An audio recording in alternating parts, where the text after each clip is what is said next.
نحمدہ ونصلی علی رسولہ الکریم اما بعد فاعوذ باللہ من الشیطان الرجیم بسم اللہ الرحمن الرحیم ان اللہ یدافع عن الذین آمنوا ان اللہ لا یحب کل خوان کفور اذن للذین یقاتلون بانہم ظلموا وان اللہ علی نصرہم لقدیر الذین اخرجوا من دیارہم بغیر حق الا ان یقولوا ربنا اللہ وَلَوْلَا دَفْعُ اللَّهِ النَّاسَ بَعْضَهُمْ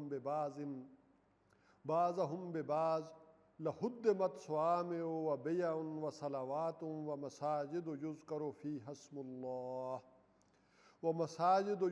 فِيهَا اسْمُ اللَّهِ كَثِيرًا وَلَيَنْصُرَنَّ اللَّهُ مَنْ يَنْصُرُهُ إِنَّ اللَّهَ لَقَوِيٌّ عَزِيزٌ الذین ان مکناہم فی الارض اقاموا الصلاة وآتوا الزکاة وامروا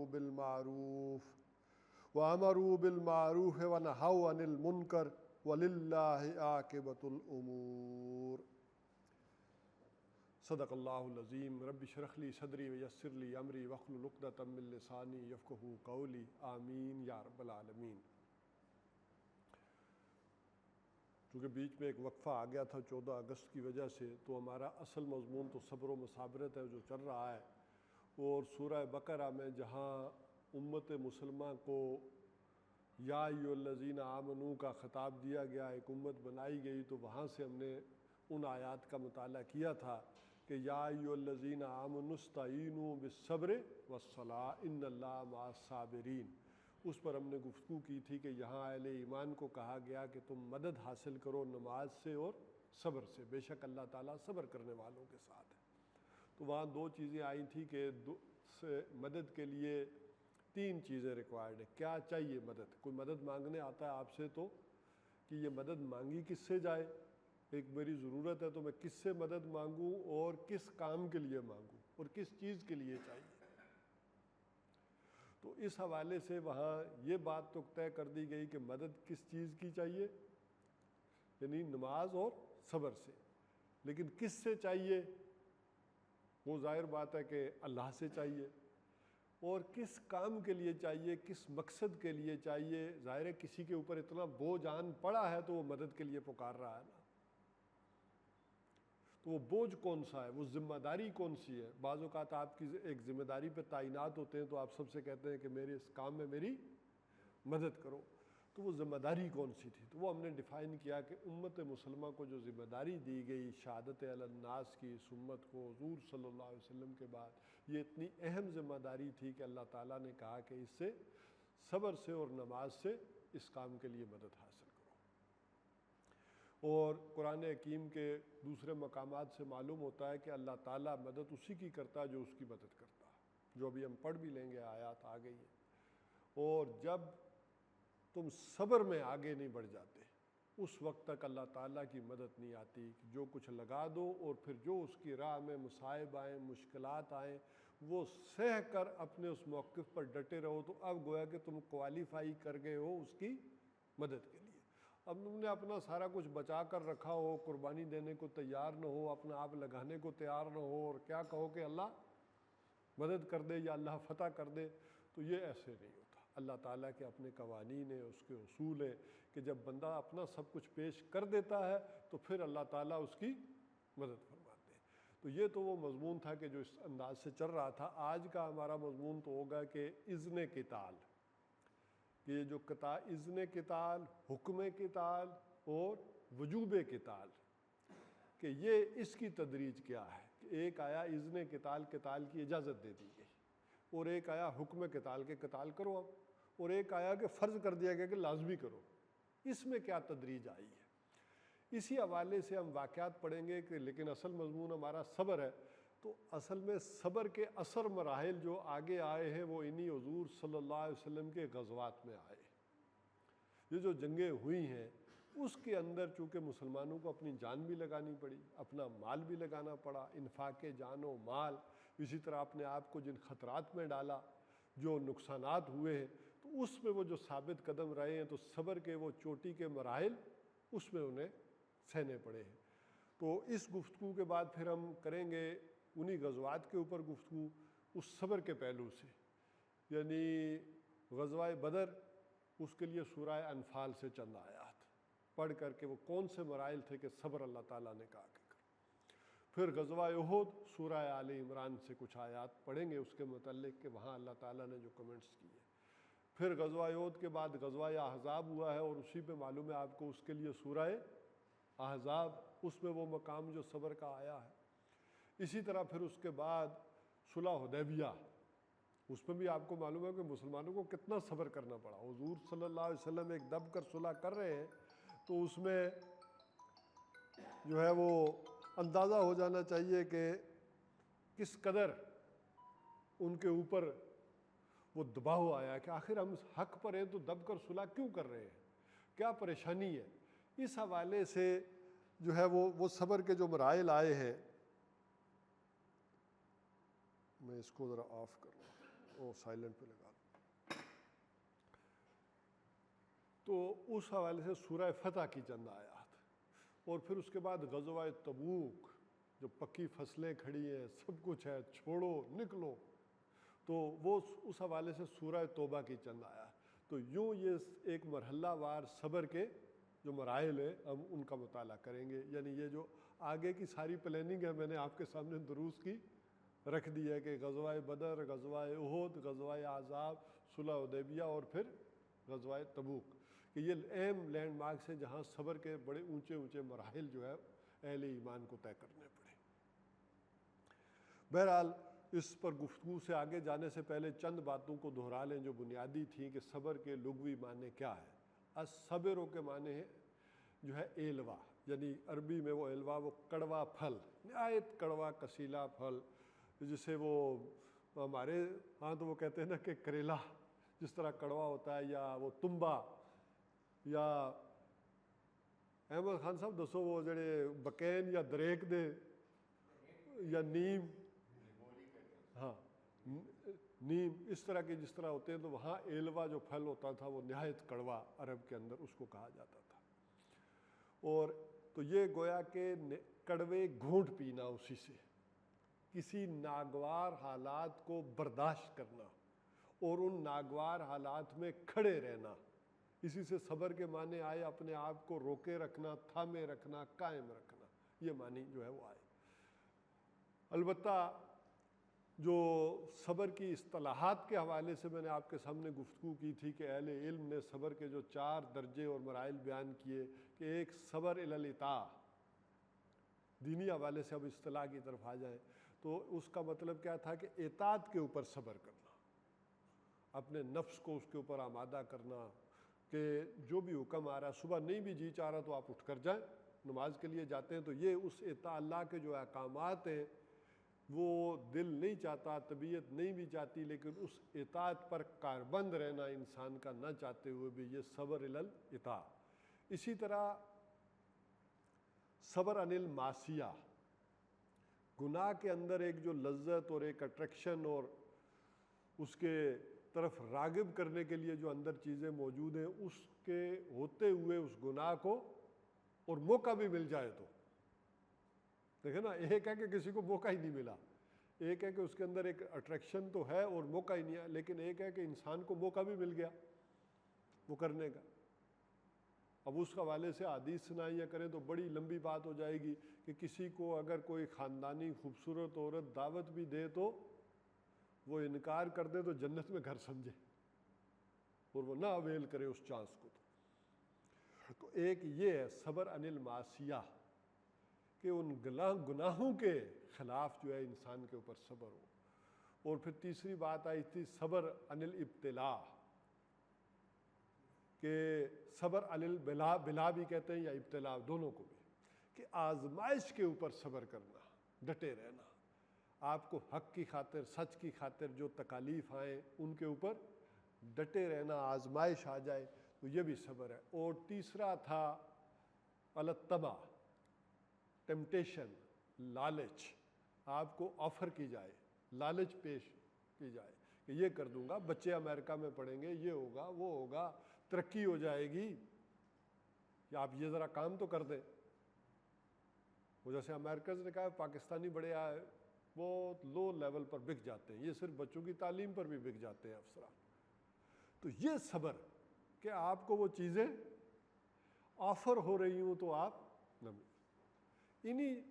اچھا اسی میں صبر قرآن حکیم میں پورے دین کے مفہوم کو بیان کرنے کے لیے بھی ہے، یعنی پورے کا پورا دین ایک لفظ صبر میں بھی بیان کر دیا جاتا ہے۔ جیسے آخرت کے بارے میں سورہ فرقان میں کہا گیا کہ اولئک یجزون الغرفۃ بما صبروا، یہ وہ لوگ ہیں کہ جنہیں بدلے میں دیے جائیں گے جزا کے طور پر وہ بالا خانے، کیونکہ بما صبروا، ان کے صبر کے سبب، یعنی جن لوگوں نے صبر کیا انہیں جنت میں وہ بالا خانے ملیں گے، 2 منزلہ کوٹھیاں ملیں گی، ان کو جو ہے وہ حیثیت دی جائے گی۔ تو اس میں پورے گویا کہ جنہوں نے گویا پورے دین پر عمل کیا، صبر میں وہاں معنی میں آ گیا پورے دین کا مفہوم۔ اسی طرح یہ ہوتا ہے اسلام میں بھی پورا دین موجود ہے، اسی طرح ایمان میں بھی پورا دین موجود ہے، تقوی میں بھی پورا دین موجود ہے، جہاد میں بھی پورا دین موجود ہے، اس کے نفس سے لے کر قتال فی سبیل اللہ تک سارے ہی مراحل جہاد میں بھی آ جاتے ہیں۔ تو اس طرح یہ دینی اصطلاحات وہ بھی ہیں کہ جن میں ایک ایک اصطلاح میں پورا پورا مفہوم دین کا آ جاتا ہے۔ بہرحال اس لحاظ سے مکی دور پر چونکہ ہم مدنی دور میں داخل ہو رہے ہیں اور اس کا مطالعہ کر رہے ہیں، تو مکی دور پر ایک طائرانہ نظر ڈال لیں کہ مکہ میں حضور صلی اللہ علیہ وسلم یہ دعوت حق لے کر جب نکلے ہیں تو ابتدائی 3 برس صرف حضور صلی اللہ علیہ وسلم کو صبر کرنا پڑا ہے، باقی کسی کو کچھ نہیں کہا گیا، اور وہ بھی وربل پرسیکیوشن، زبانی، کسی نے ساحر کہا، کسی نے مجنون کہا، کسی نے جادوگر کہا، دیوانہ کہا، یہ باتیں کہ اگر ان کی ہمت ٹوٹ جائے، وہ جسے انگریزی میں کہتے ہیں ٹو کل ہز ول، اگر یہ ہٹ جائیں گے تو باقی سارے بکھر جائے گا، یہ مجمع بکھر جائے گا۔ یہ اپنی جگہ پر اگر قائم رہتے ہیں تو پھر مسئلہ ہوگا۔ لہٰذا ابتدائی 3 برس تک زبانی تشدد رہا ہے محمد الرسول اللہ صلی اللہ علیہ وسلم پر، اور کسی کو کچھ نہیں کہا گیا۔ اور جب اس کے بعد اور حضور صلی اللہ علیہ وسلم کو 18 مرتبہ جو وہ قرآن حکیم میں مکہ میں قرآن اترا ہے صبر کی تلقین کی گئی، اور اس میں سمجھیں آدھی مرتبہ تو کیا گیا کہ آپ کے لیے صبر کا سہارا کیا ہے؟ اللہ کی ذات، وَاصْبِرْ وَمَا صَبْرُكَ إِلَّا بِاللَّهِ، صبر کیجیے اور آپ کا صبر نہیں ہے مگر اللہ کے سہارے۔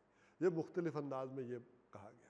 اور پھر دوسری کی وَاصْبِرْ عَلَىٰ مَا يَقُولُونَ، صبر کیجیے اس پر کہ جو یہ کر رہے ہیں۔ وَلَقَدْ نَعْلَمُ أَنَّكَ يَضِيقُ صَدْرُكَ بِمَا يَقُولُونَ، ہمیں خوب معلوم ہے کہ آپ کا سینہ بچتا ہے جو کچھ کہ یہ کہہ رہے ہیں، ان باتوں سے آپ کے اوپر جو اثر ہو رہا ہے ہمیں خوب معلوم ہے نبی کہ کیا کہہ رہے ہیں یہ لوگ آپ کو۔ تو یہ قرآن حکیم میں مکی دور میں ابتدائی 3 سالوں میں آپ کو صرف حضور کو صبر کی تلقین کی گئی کہ صبر کس کے سہارے؟ اللہ کے سہارے، اور صبر کیجئے ان باتوں کے اوپر جو بھی آپ کا مذاق اڑا رہے ہیں کر رہے ہیں۔ لیکن 3 برس بعد پھر انہوں نے دیکھا کہ ان سے زیادہ متاثر ہو رہے ہیں ہمارے غلاموں کا طبقہ اور ہمارے نوجوان، پھر ان پر فزیکل تشدد شروع ہوا۔ ظاہر اس معاشرے میں غلاموں کے تو کوئی حقوق تھے نہیں، لہٰذا کوئی پوچھ نہیں سکتا تھا انہیں کیوں مارا ہے، کیوں کیا ہے۔ جیسے میری بکری ہے میں ذبح کر دوں، کون ہے پوچھ سکتا؟ میرا غلام ہے جو میں مرضی کروں۔ تو سب سے زیادہ متاثر ہوا ہے پھر یہ غلاموں کا طبقہ اور نوجوانوں کا طبقہ، ان کے اوپر وہ اس میں نوجوانوں میں امیر ترین گھرانوں کے نوجوان بھی جو آئے ہیں ان کے اوپر بھی پھر فزیکل پرسیکیوشن ہوئی ہے، تشدد ہوا ہے، اور اس میں وہ صبر کے مراحل، اور اس میں پھر سن 4-5 میں جا کر یہ معاملہ بھی ہو گیا کہ جو صبر نہیں کر سکتا وہ کیا کرے؟ حبشہ چلا جائے۔ اس میں بھی ہجرت کے الفاظ نہیں آئے، وہ ہم پڑھ آئے تھے سورہ عنکبوت میں، آپ کو یاد ہے کہ یا عبادی الذین، وہ لوگو ان ارضی واسعۃ، میری زمین جو بڑی وسیع ہے، نکل جاؤ کہیں اور۔ تو حضور صلی اللہ علیہ وسلم نے بھی یہی کہا کہ جو لوگ صبر نہیں کر سکتے وہ چلے جائیں۔ تو یہ ایک مرحلہ تھا، اور صبر تھا یہ یک طرفہ، کہ تم نہیں کر سکتے ہو جاؤ وہاں چلے جاؤ۔ اس کی وجہ میں کیوں کہہ رہا ہوں کہ یہ ہجرت جو ہے وہ اس کو جو کہا گیا، کیونکہ مغربی مستشرقین، اس میں ابھی وہ باتیں آئیں گی، پھر ذرا یہ دروازہ میں کھول رہا ہوں ابھی، اس میں مغربی جو مصنفین ہیں وہ ہجرت کو فلائٹ کہتے ہیں کہ یہ اصل میں فرار ہے، ایک جائے پناہ ہے، ایک فرار ہے۔ حضور صلی اللہ علیہ وسلم یہاں سے نکل کر تنگ ہو گئے، حالات تو ادھر گئے، تو اس کو سمجھیں ہجرت فرار نہیں ہے۔ اس پہلے والے میں سن 5 میں تو کچھ کہا جا سکتا ہے کہ یہ ایک پناہ تھی جو جا کر لی ہے مسلمانوں نے، لیکن وہ تو ایک پوری حکمت عملی کا معاملہ ہے جو وہاں ہوا ہے۔ وہاں جا کر وہ آرام سے نہیں بیٹھ گئے اور نہ تسبیحاں پڑھی ہیں اور نہ مسجد بنا کر وہیں امامت کیا، بلکہ اس کے بعد کہ مراحل آئے ہیں کہ کیا ہے۔ بہرحال یہ مکہ کے اندر یہ صبر کے مراحل رہے ہیں۔ پھر اس کے بعد معلوم ہے آپ کو کہ کس طرح سن 6 7 اس میں معاشی بائیکاٹ ہوا ہے، بلکہ سن 7 8 اور 9 یہ معاشی بائیکاٹ کیا گیا ہے سارے کے پورے قریش کا، کہ نہ ان کے خوشی غمی میں شریک ہوں گے، نہ تجارت کریں گے۔ اب اسی تجارت پر تو ان کا انحصار تھا۔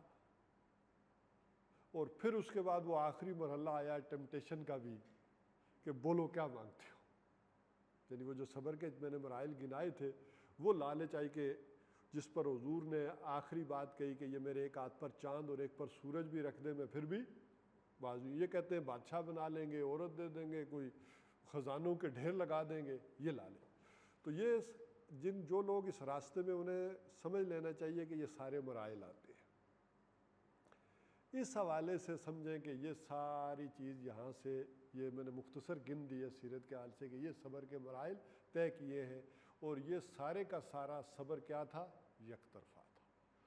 اب گویا کہ کہا جا رہا ہے کہ اب صبر کے مقابلے میں صبر ہوگا۔ اب آیات کا مطالعہ یہاں سے ہم شروع کرتے ہیں تو پھر بات سمجھ میں آئے گی۔ اذن للذین یقاتلون بانہم ظلموا، اجازت دے دی گئی ہے ان لوگوں کو یقاتلون جن پر جنگ مسلط کی گئی ہے، بانہم ظلموا اس لیے کہ ان کے اوپر ظلم کیا گیا ہے اور وہ مجبور کر دیے گئے۔ اب ظاہر ہے مکہ میں 13 برس تک ان پر جو تشدد ہوتا رہا ہے، انہیں مجبور کر دیا گیا ان کے گھروں سے نکالنے کے لیے۔ اب گویا کہ جنگ ان کے اوپر مسلط۔ اب اس میں 2 قراتیں ہیں۔ سب سے پہلی بات تو میں نے کئی دفعہ آپ سے عرض کی ہے کہ سورہ حج کے بارے میں ایک اختلاف بھی ہے کہ یہ مکی ہے یا مدنی ہے، لیکن اس ساری بحثوں کو جوڑیں تو معلوم ہوتا ہے کہ یہ سورت تو مکی ہے، لیکن اس کی بعض آیات مدنی ہے، اور اس کی زیادہ تر حصہ نہ مکی ہے نہ مدنی ہے۔ یہ اصل میں جلال الدین سیوطی علیہ رحمہ نے لکھا ہے کہ یہ اثناء سفر ہجرت میں نازل ہوئی ہے۔ ادھر آپ مکہ سے نکل آئے، کچھ آیات تو وہیں مکہ میں ہو گئی، لیکن پھر آپ مکہ سے نکل آئے تو راستے میں یہ مرحلہ رہا ہے۔ اور ظاہر ہے مکہ اور مدینہ کا راستہ کوئی تھوڑا تو نہیں ہے، 6-7 دن کا ہے، ادھر سے پھر غار حرا کو بھی کاؤنٹ کرے تو یہ لمبا ایک کام جو ہے وہ آتا رہے گا۔ اس میں یہ صورت نازل ہوئی ہے، اور پھر کچھ آیات مدینہ میں بھی نازل ہوئی، جی غار سور، ہاں غار سور میں۔ اور یہ سارا مراحل جو ہے اس حوالے سے یاد، ان آیات کے بارے میں بھی ایک اختلاف ہے کہ یہ مدینہ میں نازل ہوئی یا اثناء سفر ہجرت میں۔ ہمارے ہاں جو حفظ کی قرات ہے وہ زیادہ مشہور ہے۔ یہ آپ کو معلوم ہے نا 7 قراتیں ہیں قرآن حکیم کی، تو یہ جو حفظ کی قرات ہے اس میں پڑھا جاتا ہے اذن للذین یقاتلون، اور جو دوسری قرات ہے اس میں پڑھا جاتا ہے اذن نہیں اذن للذین یقاتلون، یقاتلون نہیں یقاتلون۔ اس میں معنی میں بھی فرق پڑ جاتا ہے، زمانہ نزول کے اعتبار سے اور پھر ساری چیز کو دیکھیں تو معنی میں یہ فرق پڑ جاتا ہے کہ اجازت دے دی گئی تھی، اجازت ہے ان لوگوں کو جنگ کی کہ جن کے ساتھ ظلم ہوا تھا، اور اس معنی میں بھی پڑھیں گے تو مفہوم تو وہی آئے گا، اجازت دے دی گئی ہے ان لوگوں کو کہ جن کے اوپر جنگ مسلط کر دی گئی ہے۔ تو وہ تو بالکل بعد کے اگر وہ لے لیں گے مدینہ میں آ کر تو گویا جن کے اوپر جنگ مسلط کر دی گئی غزوہ بدر کے لیے آ گئے، وہ معاملہ ہوا۔ اور اسی سے متعلق یہ چونکہ ہجرت سے متصلاً پہلے ہے اور اس سے متصلاً بعد کیا ہے؟ سورہ بقرہ۔ ہجرت کے فوراً بعد جو ہے وہ صورت نازل ہوئی ہے، وہ بڑی صورت ہے، وہ کون سی ہے؟ سورہ بقرہ، اور یہ ہجرت سے پہلے ہے۔ تو اس اعتبار سے بھی دونوں میں بڑی مماثلت ہے۔ امت کا مقصد بعثت سورہ بقرہ میں بیان ہوا، وَكَذَلِكَ جَعَلْنَاكُمْ أُمَّةً وَسَطًا لِتَكُونُوا شُهَدَاءَ عَلَى النَّاسِ، وَيَكُونَ الرَّسُولُ عَلَيْكُمْ شَهِيدًا۔ اور ادھر سورہ حج میں بھی وہی مقصد بیان ہوا اس کے آخری رکوع میں، انہی آیات، اسی آیت کے حوالے سے۔ اسی طرح ان میں یہ چیزوں کی اچھا، اسی طرح سورہ بقرہ کے اندر بھی مناسک حج صرف اس میں آئے، اور ادھر سورہ حج میں مناسک حج آئے، ان دو صورتوں میں۔ تو اس زمانہ نزول کے اعتبار سے بھی یہ بڑی مناسبت ہے۔ اچھا، یہاں اذن قتال آ گیا، حکم قتال آ گیا سورہ بقرہ کے اندر۔ تو یہ ایک تدریج بھی اس اعتبار سے جب وہ صورتوں کے زمانہ نزول کے اعتبار سے دیکھیں گے تو یہ سمجھ میں آ جائے گی بات۔ اصلاً اس کو کہ جو آخری سن 10 کے بعد کے واقعات یا چیزوں کو جب حضور صلی اللہ علیہ وسلم مدینہ تشریف لائے تو ابتدائی 6 ماہ آپ نے 3 کام کیے ہیں۔ 3 کون کون سے؟ 12 آپ کے سامنے میں نے رکھے ہیں کہ نمبر 1 ایک مرکز کی تعمیر، مسجد نبوی کی تعمیر۔ نمبر 2 مواخات، مہاجرین اور انصار کے درمیان بھائی بندی کا رشتہ، یہ ایڈجسٹمنٹ جو کی ہے، یہ اکوموڈیٹ کیا ہے مہاجرین اور انصار کو۔ اور نمبر 3 وہ میثاق، یعنی یہودیوں کو جو 3 قبیلے تھے ان کو معاہدوں کے اندر جکڑ لیا۔ یہ 3 کام کرنے کے بعد آپ صلی اللہ علیہ وسلم اگلے مرحلے میں گئے ہیں۔ بلکہ اس کو بھی سمجھ لیں، کہا یہ جاتا ہے کہ جو مورخین ہے کہ حضور صلی اللہ علیہ وسلم 8 کو یا 9 کو یا 10 کو یا 12 کو مدینہ پہنچے، 12 ربیع الاول کو یا 9 ربیع الاول کو یا 8 ربیع الاول کو مدینہ پہنچے۔ ظاہر بات ہے کہ حضور صلی اللہ علیہ وسلم کی تاریخ وفات جو ہے اس میں تو کسی کو اختلاف نہیں، وہ 12 ربیع الاول ہے، لیکن آپ کی میلاد یا تاریخ پیدائش میں وہ اختلاف رہا ہے۔ وہ 8 بھی کہتے ہیں، وہ 10 بھی کہتے ہیں، وہ 12 بھی کہتے ہیں، یہ سارا رہا ہے۔ 9 ربیع الاول بھی کہا جاتا ہے، تو یہ ایک رہا ہے۔ بلکہ یہ جو بالکل ریسنٹ سیرت پر مستند کتاب آئی ہے اور رحیق المختوم مولانا صفی الرحمن مبارک پوری کی، انہوں نے 8 یا 9 کا، غالباً مجھے اس وقت ذہن میں نہیں رہا، میرے خیال 9 ہے یا 8 ربیع الاول کا انہوں نے لکھا ہے جدید تحقیق کے مطابق کہ یہ آپ صلی اللہ۔ تو اسی طرح یہ حضور صلی اللہ علیہ وسلم کے پہنچنے میں بھی، مدینہ پہنچنے میں بھی یہ بھی اختلاف ہے کہ 8 کو پہنچے یا بہرحال ربیع الاول کے ابتدائی دنوں میں پہنچے، ہم کہہ سکتے ہیں 8 کو پہنچے یا 12 کو پہنچے۔ اور 12 سے آپ گنیں تو 6 مہینے لگ گئے آپ صلی اللہ علیہ وسلم کو یہ کام کرتے ہوئے۔ تو 6 گنے ربیع الاول سے آگے تو کیا بنتے ہیں؟ ذرا اسلامی مہینوں کے نام ذرا جلدی سے گن لیں۔ ربیع الاول، ربیع الثانی، جمادی الاول، جمادی الثانی، رجب اور شعبان۔ شعبان میں 6 پورے ہو گئے۔ رمضان سے آپ نے مہمات کا آغاز کر دیا۔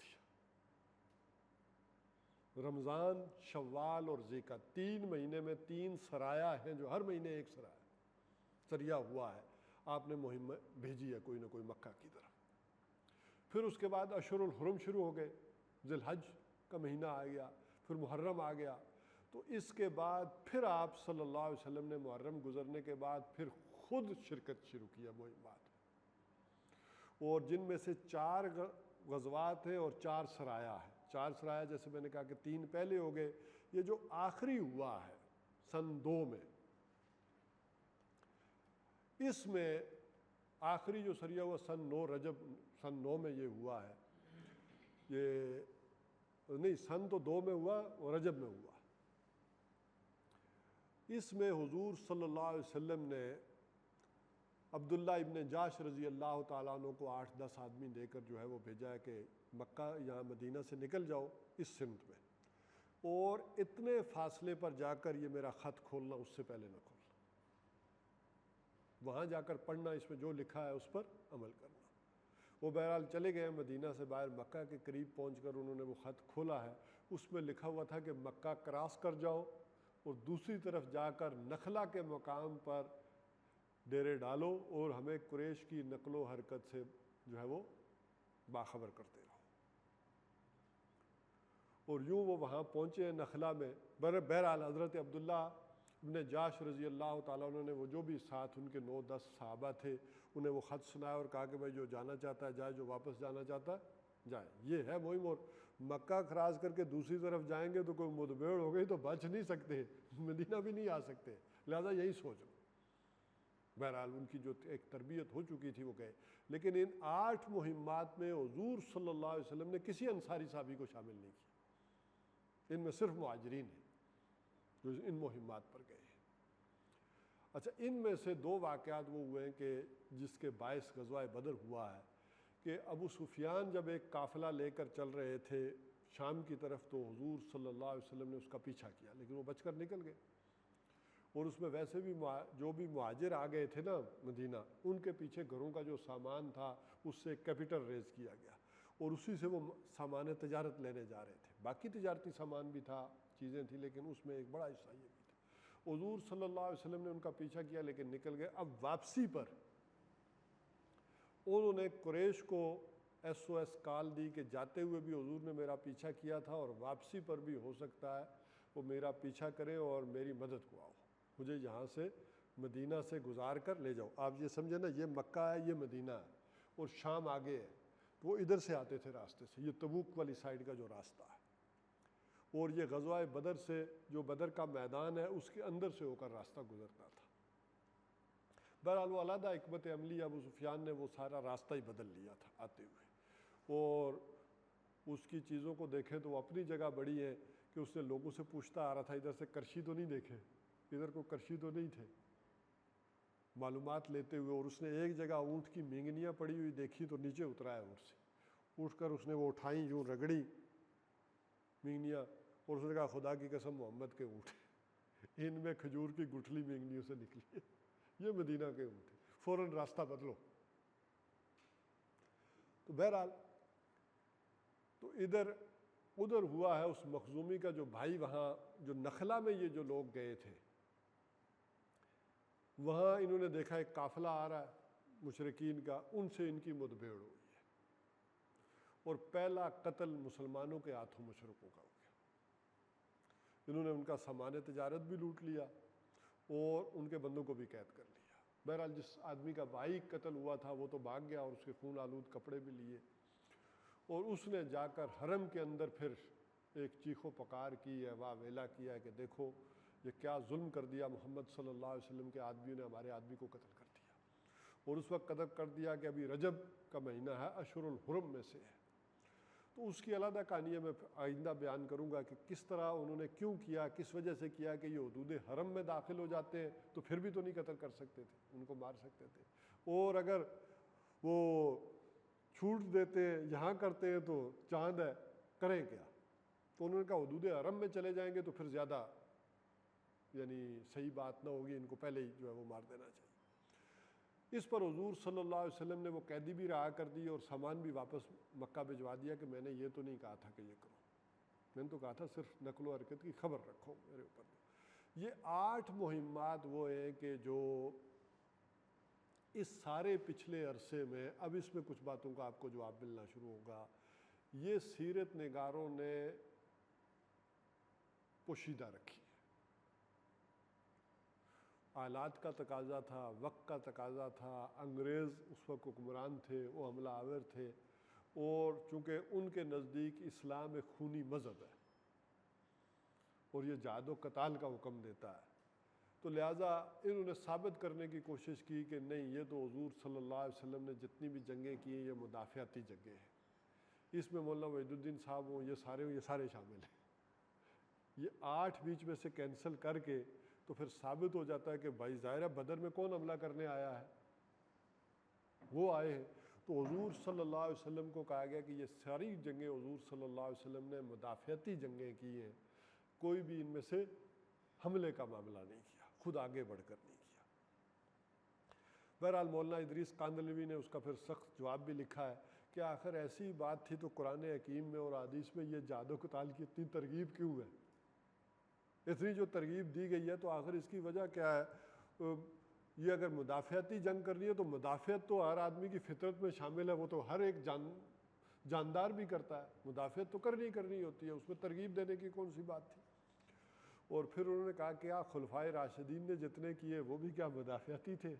کیا حضرت عمر رضی اللہ تعالیٰ عنہ نے ایران پر حملہ کیا تو وہ مدافعت میں کیا؟ وہ تو رستم خود پریشان ہو کر آیا کہ آخر جان کیوں نہیں چھوڑتے ہو، جاتے کیوں نہیں ہو؟ تو اس پر صحابہ نے جواب دیا کہ قد ارسلنا، اب ہم بھیجے گئے ہیں، اب ہم واپس نہیں جائیں گے۔ کیوں واپس نہیں جاؤ گے؟ ہم تمہیں ظلمت اور جہالت کے اندھیروں سے نکال کر نور ایمان کی روشنی میں لائیں گے، اور جس کی مرضی آئے جس کی مرضی نہ آئے، البتہ تمہیں بادشاہوں کے ظلم و ستم سے نکال کر اسلام کے نظام عدل اجتماعی میں لے کر آئیں گے، اور یہ لازمی کریں گے۔ اور اگر یہ نہیں کرنے دو گے تو تلوار ہمارے اور تمہارے درمیان فیصلہ کرے گی۔ تو یہ جو اس کے بعد سلاطین نے اور جو بھی یہاں حملے ہوئے، تو یہ ساری انہوں نے ہسٹری بیان کیا کہ اگر مدافعتی تھا تو یہ سارا بعد میں پھر کیا ہوتا رہا ہے۔ کیا صحابہ نے پھر غلط سمجھا مفہوم کو یا چیزوں کو؟ معاذ اللہ۔ تو انہوں نے تو اس حوالے سے سختی، یہاں تک کہ شبلی نعمانی بھی اس اثر سے محفوظ نہیں رہے۔ اور آج بھی اگر دنیا میں کہا جائے یا ہمارے ہاں کہا جائے کہ سیرت کے لیے کون سی کتاب پڑھیں، تو سیرت النبی شبلی نعمانی۔ اور شبلی نعمانی چونکہ بڑے ڈائنامک قسم کے آدمی تھے، لیکن چونکہ سر سید کے ساتھ بھی ان کی بڑی عرصہ ایک وہ رفاقت رہی ہے، تو وہ اثرات جو سر سید احمد خان کے اس پہلو والے تھے وہ ان پر بھی پڑے، اور سیرت النبی میں بھی پھر انہوں نے ان ساری چیزوں کو دبا دیا ہے۔ اس حوالے سے یہ ذرا آپ دیکھیں کہ ایک آلات کا جبر ہوتا ہے، اور اس وقت اصل میں انہیں ثابت کرنا تھا کہ اسلام دوستی کا، امن کا، بھائی چارے کا مذہب ہے، یہ کوئی جہاد و قتال والا نہیں ہے۔ اور انگریز بھی نہیں چاہتے تھے کہ کوئی جہاد و قتال والا معاملہ ہو۔ یہی وجہ ہے کہ مرزا غلام احمد قادیانی کو انہوں نے سب سے پہلے اسی لیے سپورٹ کیا کہ انہوں نے یہ کہہ دیا تھا کہ اب اس دین کے لیے دوستو قتال حرام ہے، جہاد و قتال یار۔ اور اگر آپ گاندھی صاحب کو سنتے ہیں، اور آپ نے بہت سنا ہے، تو وہ بھی یہ کہتے ہیں کہ قتال جو ہے وہ اسلام میں نہیں ہے، اور اسلام کے غلبے کے لیے اور اس کی جد و جہد کے لیے اقدام کرنا اور یہ کرنا یہ منع ہے۔ تو اب ذرا اس سارے کو تصور کو سامنے رکھیں تو اب آپ کو اندازہ ہو جائے گا کہ اصل شے کیا ہے، اصل کانٹا کیا ہے۔ باقی چیزیں کرنے میں آپ کو کون سی پابندی ہے؟ اس کے لیے سہولتیں دینا کرنا، وہ تو کوئی پابندی نہیں لگاتا۔ تو یہ ہے وہ تصور جو وہاں سے چلا ہے وحید الدین خان صاحب سے اور ادھر سے، اور اصل میں تو یہ چیزیں تو بہت پیچھے جا رہی ہیں، اور اس سے چلتے ہوئے یہاں آیا۔ اور یہاں بھی ابھی بھی یہ ضرورت اس بات کی ہے ان کو کہ اگر خطرہ ہے تو انہیں اس اسلام سے اور اس امت سے خطرہ ہے، تو لہٰذا اس امت کے اندر ایسے لوگ تو ہونے چاہیے کہ جو اس جہاد و قتال کو حرام قرار دیں اور کہیں کہ آج کے دور میں یہ معاملہ نہیں ہو سکتا۔ تو یہ ہے اصل شے۔ اور اس سارے پچھلے عرصے کے دور میں یہ 250-300 سال کے اندر اگر آپ دیکھیں گے تو یہ سارا وہ دور ہے کہ جس کے اندر حضور صلی اللہ علیہ وسلم کا یہ والا پہلو جو ہے وہ چھپا دیا گیا، سیرت کے اندر یہ پھر بیان ہی نہیں ہوا، جبکہ یہ اہم ترین ہے اور ٹرننگ پوائنٹ ہے۔ 8 مہمات ہیں جو حضور صلی اللہ علیہ وسلم نے کی ہے، یہ ثابت ہے۔ ان سے اس انداز میں ڈائریکٹ جو ہجرت کے بعد پھر آپ وہ لگا دیتے ہیں کہ کس کو؟ غزوہ بدر کو، درمیان میں سے یہ 8 مہمات نکال دیتے ہیں کہ جو باعث بنی ہے غزوہ بدر کا۔ آخر حضور صلی اللہ علیہ وسلم نے ان کی نقل و حرکت پر اس قدر نظر رکھی ہے، جسے آج کی زبان میں آپ کہا جا سکتا ہے یا کہہ سکتے ہیں کہ یہ مکہ کی معاشی ناکہ بندی ہوئی، اکنامک بلاکٹ آف مکہ ہوا، یا قریش کی معاشی ناکہ بندی کرتی گئی، اور پھر تنگ آ کر نکلے۔ حضور صلی اللہ علیہ وسلم آ کر کوئی بیٹھ نہیں گئے ہیں وہاں امن سے اور سکون سے، بلکہ یہ 8 مہمات آپ نے جو بھیجی ہیں یہ باعث بنا ہے غزوہ بدر کا۔ تو اس ترتیب سے اگر آپ چیزوں کو لائیں گے تو پھر بعد میں سمجھ میں آئے گی کہ یہ اصل معاملہ ہے کیا، اور اس کنٹیکسٹ میں ہی پھر یہ ساری باتیں سمجھ میں آتی ہیں کہ ساری باتیں صحیح پڑھنے کے باوجود پورا قرآن حکیم آپ صحیح بیان کریں اور اس میں سے صرف یہ والا معاملہ نکال دیں تو اصل وہ جو جسے کہتے ہیں نا بس کا کانٹا، وہ نکل گیا بیچ میں سے۔ اب آپ باقی ساری چیزیں کر لیں، وہ صحیح بھی ہوں گی، ٹھیک بھی ہوں گی، لیکن یہ والی چیز نکل جائے گی۔ تو یہ سبب ہے، اور اسی میں پھر باقی چیزیں بھی جب آدمی فلسفہ باندھ کر لاتا ہے تو وہ بالکل کلیئر کٹ باندھتا ہے کہ کس انداز میں باندھ کر لاتا ہے کہ اس کے اس موقف کی تائید ہو. آپ اگر اس کا اینڈ رزلٹ جا کر نکالیں گے تو وہ آئے گا اسی بنیاد کے اوپر کہ دین کے لیے اب آپ کوئی اقدامی معاملہ نہیں کر سکتے. اسی حوالے سے پھر انہی لوگوں نے پھر یہ کہا، اب یہ جو آپ جسے کہتے ہیں کہ اختلاف کیا ہوا، وہ کہتے ہیں کہ خلافت وعدہ ہے اللہ کا، یہ کوئی قائم کرنا ضروری نہیں ہے کہ یہ اللہ تعالیٰ نے وعدہ کیا کہ یہ دے دے گا، جیسے جنت دے دے گا تو یہ اللہ تعالیٰ دے دے تو ٹھیک ہے لے لو، نہیں دے تو کوئی مسئلہ نہیں، اس کے لیے کوئی جدوجہد کرنے کی کوئی ضرورت نہیں ہے، یہ وعدہ ہے، جب انعام کے طور پر دے دے، یہ انعام ہے، وعدہ ہے. اب یہ بنیادی فرق ہے اس سارے موقف کے اندر. ہم کہتے نہیں اس کا قیام کرنا، اس کے لیے جدوجہد کرنا یہ فرض عین ہے، اور ایک آدمی کہے کہ یہ فرض ہے ہی نہیں، یہ اللہ تعالیٰ کا وعدہ ہے، وہ جب بھی انعام میں وہ دے دے تو کر لینا، نہیں دے تو اس کے لیے کوئی اقدام اور جدوجہد اور محنت اور کوشش یہ کرنی نہیں چاہیے. اب ذرا یہ دو تین جملے میں نے کہے یہ ذرا ان گفتگو میں سن لیں، اور پھر اس کے بعد آپ کو آپ کے سوالوں کے جواب جو ہے مل جائیں گے. جیسے میں نے کہا شبلی جیسی شخصیت بھی متاثر ہوئی، اور انہوں نے کہا حالانکہ اصلاحی صاحب ہیں، ابوالکلام آزاد ہے، یہ کس کے شاگرد ہیں؟ سلسلہ تو انہی کا ہے. دیکھیں نا، شبلی ہی کے شاگرد ہیں حمید الدین فرائی، اور حمید الدین فرائی کے شاگرد ہیں اصلاحی، مولانا امین احسن اصلاحی. تو ہیں تو یہی ہے. تو میرا خیال تھا کہ جو آیات میں نے پڑھی ہے ان کا ترجمہ اور مختصر تشریح کر دوں، لیکن اس کو آئندہ کے لیے ملتوی کر دیتے.